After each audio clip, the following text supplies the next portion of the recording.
પહેલા ધોરણથી જ અંગ્રેજીની સમજ આપવા વિચારણા ચાલી રહી છે। ગુજરાત સરકાર આ વિચાર કરી રહી છે। ઇંગ્લિશ સ્પીકિંગ અને લિસનિંગ લાગુ કરવાનો વિચાર કરવામાં આવી રહ્યો છે। નવા શૈક્ષણિક સત્રથી આ અમલવારી થઈ શકે છે। ધોરણ 1 થી અંગ્રેજીનું પાઠ્યપુસ્તક સીધું લાગુ નહીં થાય। ધોરણ 3 અને 4ના પાઠ્યપુસ્તકમાં અંગ્રેજી વિષયને લઈને પ્રયોગ થઈ શકે છે। ગુજરાતી વાક્ય સાથે અંગ્રેજી ભાષાંતર આપવા વિચારણા કરવામાં આવી રહી છે। નાના બાળકોને અંગ્રેજી શીખવવા શિક્ષકોને પણ તાલીમ આપવામાં આવશે। તો શિક્ષણવિદ ભાસ્કર પટેલ આપણી સાથે જોડાયા છે। સર, જે પ્રકારે હાલ સરકાર દ્વારા વિચારણા કરવામાં આવી રહી છે કે વિદ્યાર્થીઓને પહેલા ધોરણથી જ અંગ્રેજીની સમજ આપવામાં આવે, શું કહેશો?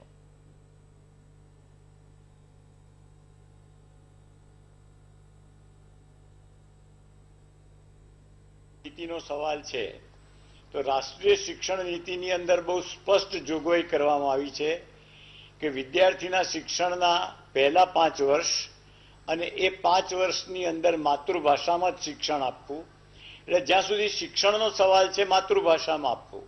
હવે ભણાવવાનો વિષય એઝ અ વિષય અંગ્રેજી જ્યારે ભણાવવાની વાત હોય ત્યારે અત્યારે પણ આપણા ત્યાં ગુજરાતી માધ્યમમાં પહેલા ધોરણથી એ ગુજરાતી શીખે છે, ત્રીજા ધોરણમાં અંગ્રેજી શીખે છે, ચોથામાં એ હિન્દી શીખે છે અને 5મામાં સંસ્કૃત શીખે છે।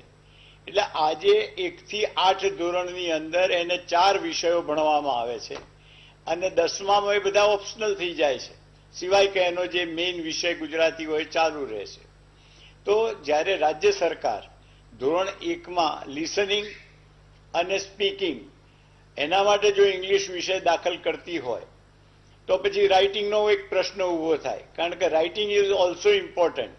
અને એ સંજોગોમાં આજે આપણી પાસે અથવા જે NCERT છે કે જે national council four teacher education કે જે શિક્ષકોની લાયકાત નક્કી કરે છે, આખા હિન્દુસ્તાનની શિક્ષકોની જે ટ્રેનિંગ કોલેજો છે એની માન્યતા અને એને બાબત પર ધ્યાન આપે છે, એણે લાયકાતો નક્કી કરી છે કે 1 થી 5 ધોરણમાં પીટીસી શિક્ષકો રાખવા, 6 થી 8માં તાલીમી સ્નાતક રાખવા।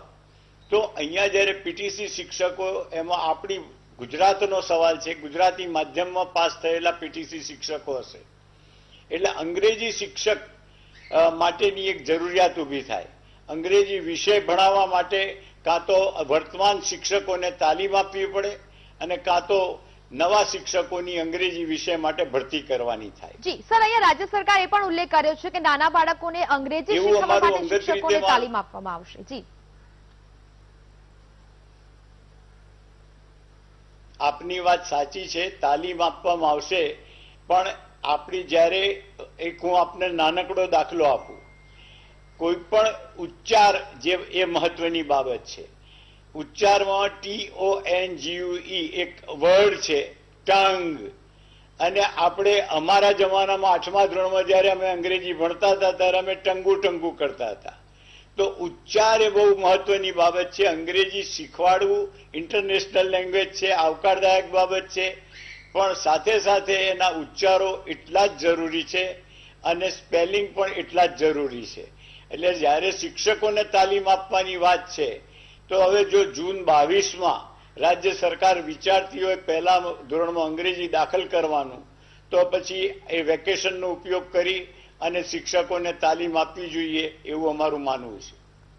પરંતુ સર, ગુજરાતમાં જે પ્રકારે ગુજરાતીનું મહત્વ ક્યાંક આપ જોઈ રહ્યા છો કે ગઈકાલે જે પ્રકારેનો નિર્ણય લેવામાં આવ્યો ગુજરાતીનો વ્યાપ વધારવા માટે સરકારે જાહેરમાં જે બોર્ડ છે તેમાં ગુજરાતીમાં લખવાનો આદેશ આપવામાં આવ્યો છે અને જે પ્રમાણે દિવસે ને દિવસે લોકોનું અંગ્રેજી પ્રત્યેનું જે વલણ છે તે ક્યાંક લોકો અંગ્રેજી તરફ આગળ વધી રહ્યા છે ને તેમાં જ ધોરણ 1 થી જ અંગ્રેજીનું જ્ઞાન આપવું તે કેટલું યોગ્ય છે? શું આવી જ રીતે જે વિદ્યાર્થીઓ છે કે નાના બાળકો છે તેમને ગુજરાતી તરફથી આપણે દૂર નથી કરી રહ્યા?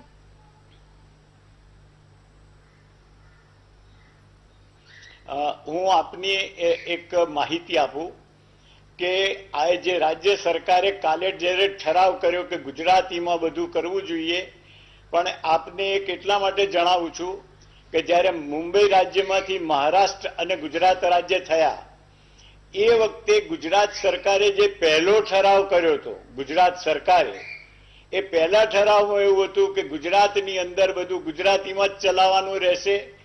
એમાં ચાહે ઓફિસનું લખાણ હોય, ફાઇલો ઉપરનું કામકાજ હોય, અથવા ઠરાવો બહાર પાડવાના હોય, અથવા હુકમો કરવાના હોય.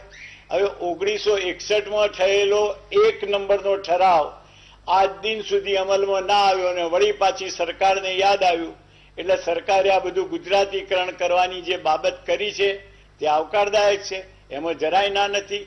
પણ બાળકને જે પહેલા ધોરણમાં અંગ્રેજી શીખવવાની વાત છે, એટલે હું એવું માનું કે જેટલા વિષયો વધશે એટલું બાળકના મન ઉપર એક મોટો બોજો ઊભો થશે.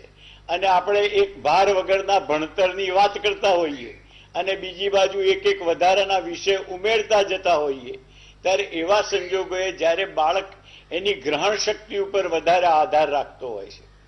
પહેલા ધોરણમાં તમે અને એ સિવાય બી આજની તારીખમાં આપ જુઓ કે હું એક નાનકડો દાખલો આપીશ કે અંગ્રેજી ભાષાની અંદર ધી સ્ટુડન્ટ્સ ઘેરાવડ કુલપતિ. ઘેરાવડ એ શબ્દ હિન્દીનો છે, અથવા ધેર વોઝ અ હેવી બંદોબસ્ત ઓફ પોલીસ, બંદોબસ્ત શબ્દ છે. તો એ બધા શબ્દો તો ઓલરેડી આપણી ચાલુ બોલચાલમાં આવી જાય છે. અને તેમ છતાંય રાજ્ય સરકાર આ એક અખતરો કરવા માંગતી હોય, અનુભવ કરવા માંગતી હોય તો ગુજરાત રાજ્ય શાળા સંચાલક મહામંડળના પ્રમુખ તરીકે અમે એને આવકારીએ છીએ. પણ સાથે સાથે રાજ્ય સરકારને એવી પણ અમે વિનંતી કરીએ છીએ કે આ ભણાવવા માટે સારા શિક્ષક આપો અને સારું શિક્ષણ આપી શકે એ ખાસ જરૂરી છે. ચોક્કસથી સર, આપ અમારી સાથે જોડાયેલા રહેશો. જે પ્રકારે અત્યારે હાલ વાત કરવામાં આવી રહી છે કે અંગ્રેજી શીખવવા માટે શિક્ષકોને તાલીમ પણ આપવામાં આવશે અને ધોરણ 1 થી હવે અંગ્રેજીનું જ્ઞાન આપવામાં આવશે. આ જ મુદ્દે ચર્ચા કરીશું. રોકાઈએ એક બ્રેકમાં. સરભાઈ પટેલ સાથે. સર, જે પ્રકારે અત્યારે આપણે વાત કરી રહ્યા હતા અને ક્યાંક ચર્ચા ત્યાં અટકાવી હતી આપણે કે વિદ્યાર્થીઓ માટે જે ધોરણ 1 થી જ અંગ્રેજી લાગુ કરવામાં આવી રહ્યું છે, હાલ સરકાર વિચારણા કરી રહી છે, પરંતુ વિદ્યાર્થીઓનો ભણતરનો બોજો એક બાજુ વધી નહીં જાય?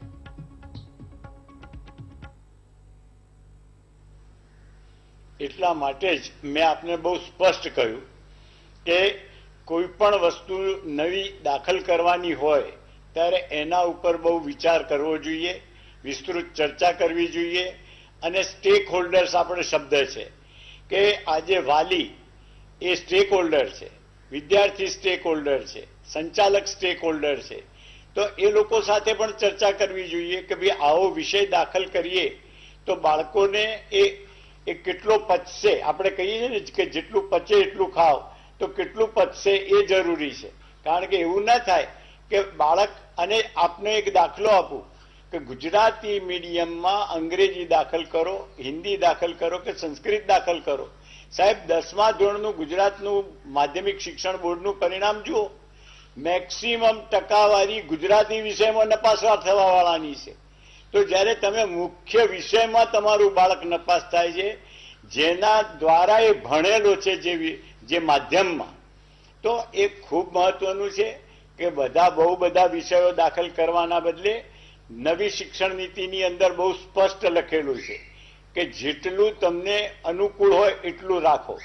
એમાં બહુ એ નવી શિક્ષણ નીતિમાં એક જગ્યાએ લખ્યું છે કે એન્જિનિયરિંગનો વિદ્યાર્થી હોય અને માની લો કે મ્યુઝિક કરવા માંગતો હોય તો એક વિદ્યાર્થી બાબતની વાત છે, એક વિદ્યાર્થી દાખલ થાય. પણ બધાને મ્યુઝિક એન્જિનિયરિંગ વાળાને ભણાવવાથી કોઈ મતલબ નથી થવાનો. તો એ જ રીતે ધોરણ પહેલામાં અંગ્રેજી દાખલ કરવું એ સારી વાત છે, સ્પીકિંગ એન્ડ લિસનિંગ કે સ્પીકિંગ એન્ડ વોટ્સએવર. પણ હું આપને બહુ નગ્ન સત્ય કહું કે હું ગુજરાતી માધ્યમમાં ભણ્યો, ધોરણ 11 જૂનું 11મું. અને જ્યારે મેં એનસીઆરટીની રિજનલ કોલેજ ઓફ એજ્યુકેશન ભોપાલમાં BA BEd ઇંગ્લિશના કોર્સમાં જ્યારે એડમિશન 4 યર ઇન્ટિગ્રેટેડમાં લીધું, ત્યારે શરૂઆતનો જે 1 કલાકના અંગ્રેજીના તાસ, એમાં હું ફક્ત ને ફક્ત ગુજરાતી સ્ક્રિપ્ટમાં મારા પ્રોફેસર બોલે લખતો, હોસ્ટેલમાં જઈ અને એનું ઇંગ્લિશ કરતો અને એ રીતે તૈયાર કરતો. એટલે એ કોલેજ લેવલની વાત હતી. અહીંયા આપણે પહેલા ધોરણની વાત છે. પહેલા ધોરણના બાળકને એટલું આપણે પીરસીએ કે જેટલું એ જમી શકે. વધારે પીરસી અને બગાડ કરવાનો કોઈ મતલબ નથી, એવું અમારું નમ્રપણે માનવું છે. અને તેમ છતાંય માની લો કે ગુજરાત સરકારને યોગ્ય લાગે છે કે ભાઈ આ ઇન્ટરનેશનલ લેંગ્વેજ થી બાળકો તૈયાર થઈ જવા જોઈએ અને ગુજરાતીઓ ક્યાંય પાછળ ના પડવા જોઈએ, તો પછી એના માટે સારા શિક્ષક આપવા ખૂબ જરૂરી છે. બિલકુલ સર, ખૂબ જ સરસ વાત આપે જણાવી કે જે પ્રકારે બોર્ડનું રિઝલ્ટ જોવો ક્યાંક કેટલાક લોકો ગુજરાતીમાં જ નાપાસ થયેલા જોવા મળે છે. ખૂબ જ સરસ માહિતીને આપ અમારી સાથે વીટીવી ન્યૂઝ સાથે વાતચીત કરી તે બદલ આપનો આભાર.